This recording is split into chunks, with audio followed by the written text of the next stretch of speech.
My fellow Nigerians, let me begin by congratulating all of us for witnessing the celebration of another Democracy Day today, the 12th day of June 2024. This year also marks our nation's 25 years of uninterrupted democratic governance. On this day, 31 years ago, we entered our rites of passage to becoming a true and enduring democratic society. Going through this passage was hard and dangerous. During the fateful 6 years that followed, we fought and struggled for our natural rights as human beings, put on this earth by the divine hand of our Creator. We lost great heroes and heroines along the way. In this struggle, the winner of June 12, 1993 presidential election, Chief MKO Abiola, the most significant symbol of our democratic struggle, his wife, Kudirat, General Shehu Musa Yar'Adua, and Pa Alfred Iwani, amongst others, sacrificed their very lives. They bravely surrendered their fortunes so that our nation might have a better one.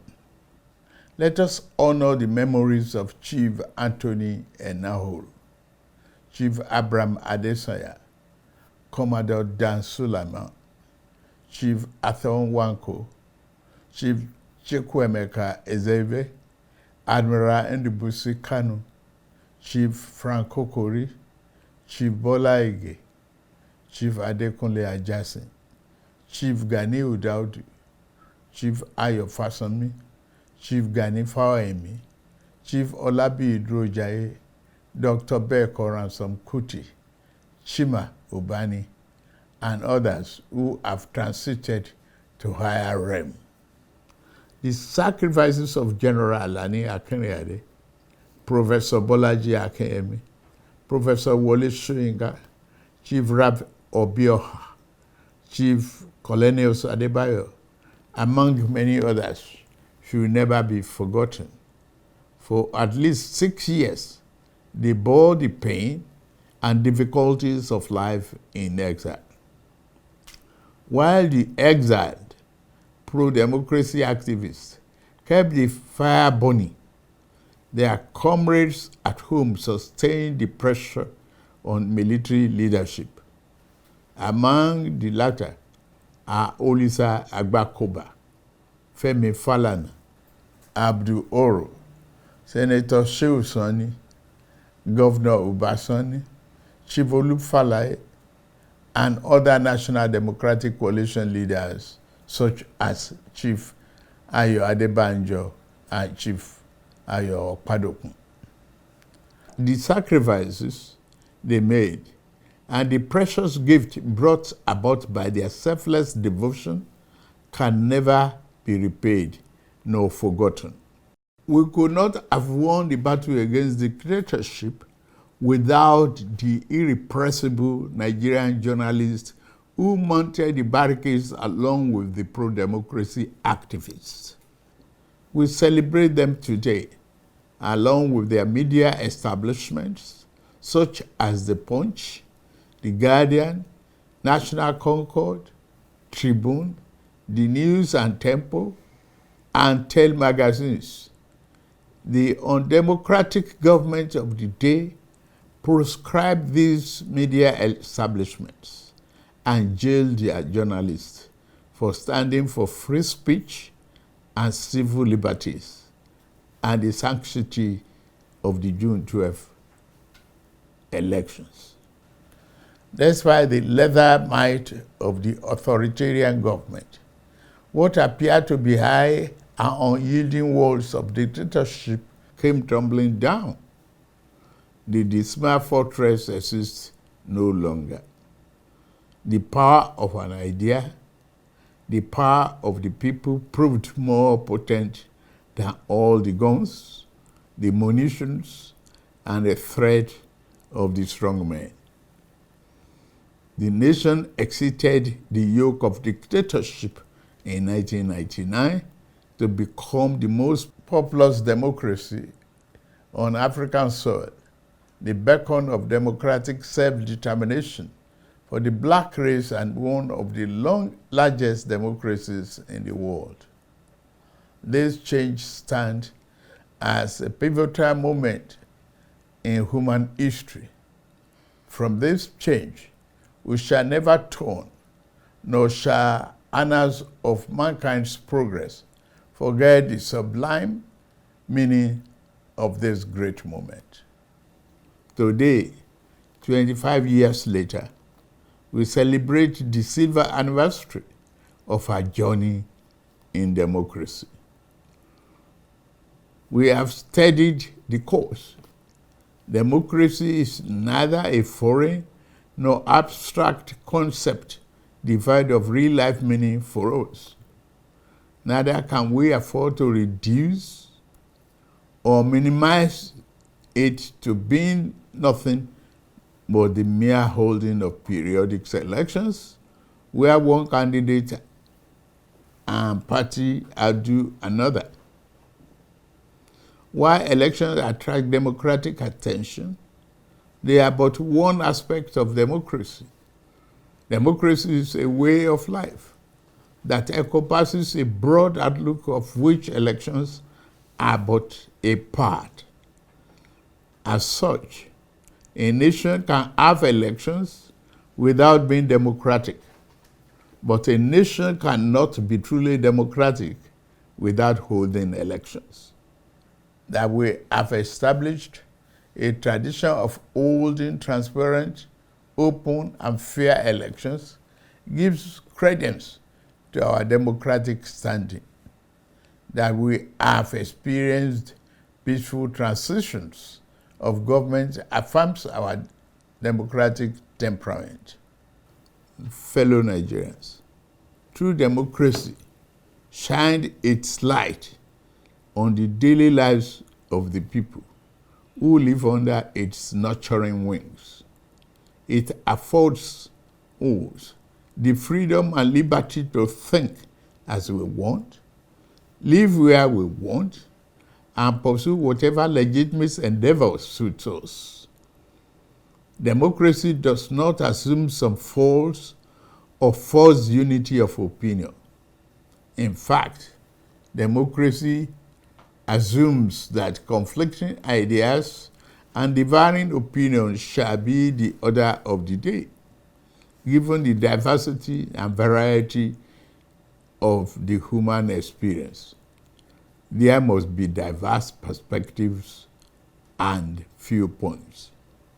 What democracy demands is that we do not resolve differences through force and repression, but to make allowance for the legitimacy of views that differ from our own. The other forms of government imposed against the will of the people.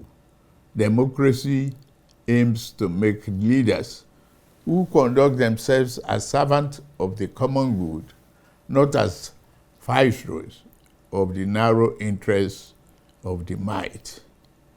My dear compatriots, Nigeria faced the decision of untold gravity 25 years ago, whether to veer towards better destination or continue aimlessly in fog of dictatorship.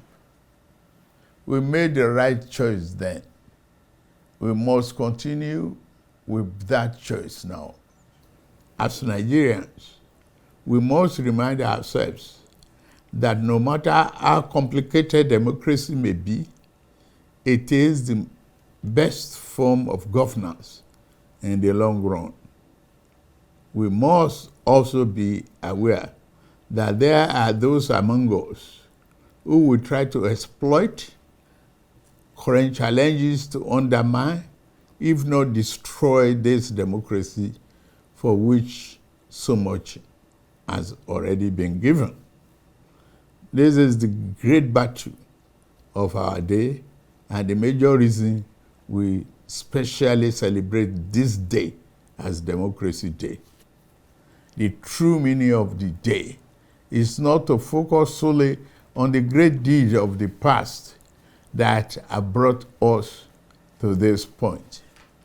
Yes, we pay eternal honor to those who laid down their lives, sacrificing everything to pave the way for the nation. I stand uniquely placed in this regard, and I was among those who took the risk to midwife the birth of our democracy. I am now a direct and obvious beneficiary of the fruit of those historic efforts. As a president of this nation, I am morally and constitutionally bound to preserve this precious form of governance. I vow to do my utmost best to protect your rights, freedom, and liberty as citizens of Nigeria.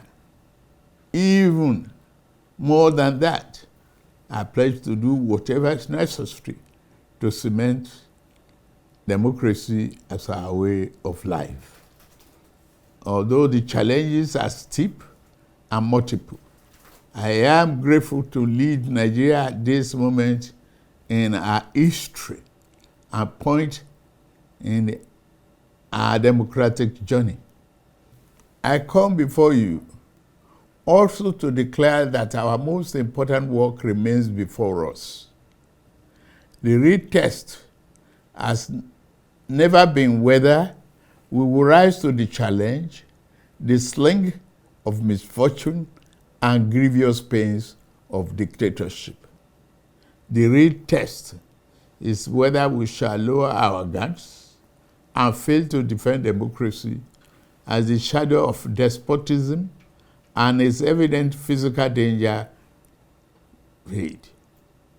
I say to you here and now that as we celebrate the enshrinement of our political democracy, let us commit ourselves to the fulfillment of equally important counterpart, the realization of our economic democracy. I understand the economic difficulties we face as a nation right now. Our economy has been in desperate need of reform for decades. It has been unbalanced because it was built on the flawed foundations and over-reliance on revenue from exploitation of oil. The reforms we have initiated are intended to create a stronger, better foundation for future growth. There is no doubt that the reform has occasioned hardship. I feel your pains. Yet, there are necessary repairs required to fix the economy over the long run so that everyone has access to economic opportunity, fair pay, and compensation for its endeavor and labor. As we continue to reform the economy, I shall always listen to the people and will never turn my back on you. In this spirit, we have negotiated in good faith and with open arms with organized labor on a new national minimum wage. We shall soon send our executive bill to the National Assembly to enshrine what has been agreed upon as part of our law for the next 5 years or less.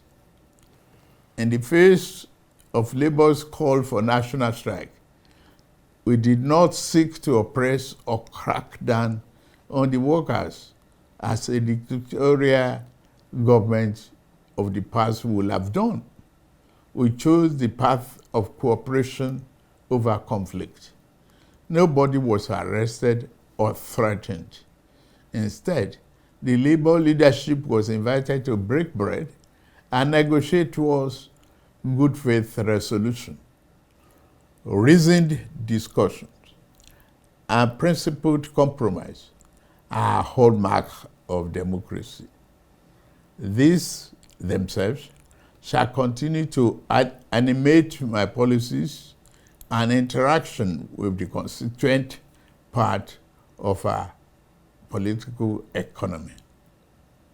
I take on this vital task without fear or favor, and I commit myself to this work until we have built a Nigeria where no man is oppressed.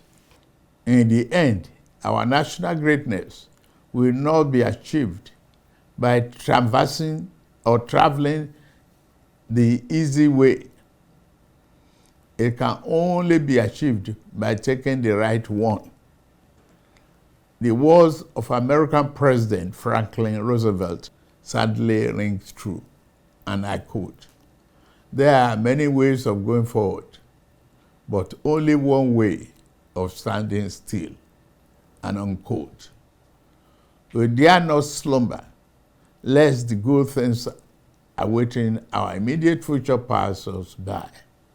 We dare not plant our feet in the idle standstill in the middle of the intersection of hope and despair. We know the proper way forward, and we shall take it. The initial rays of a brighter tomorrow now appears on the horizon. An abundant future and our capacity to achieve that future lies within our reach. Democracy and the institution it begats over to take us to our profound destination. Let us board this progressive train together. And together, let us move Nigeria forward. Let's continue to keep the fire of democracy burning. Let's keep the torch lit for generations to come. May God continue to bless the Federal Republic of Nigeria and preserve our democracy. I wish us all Happy Democracy Day.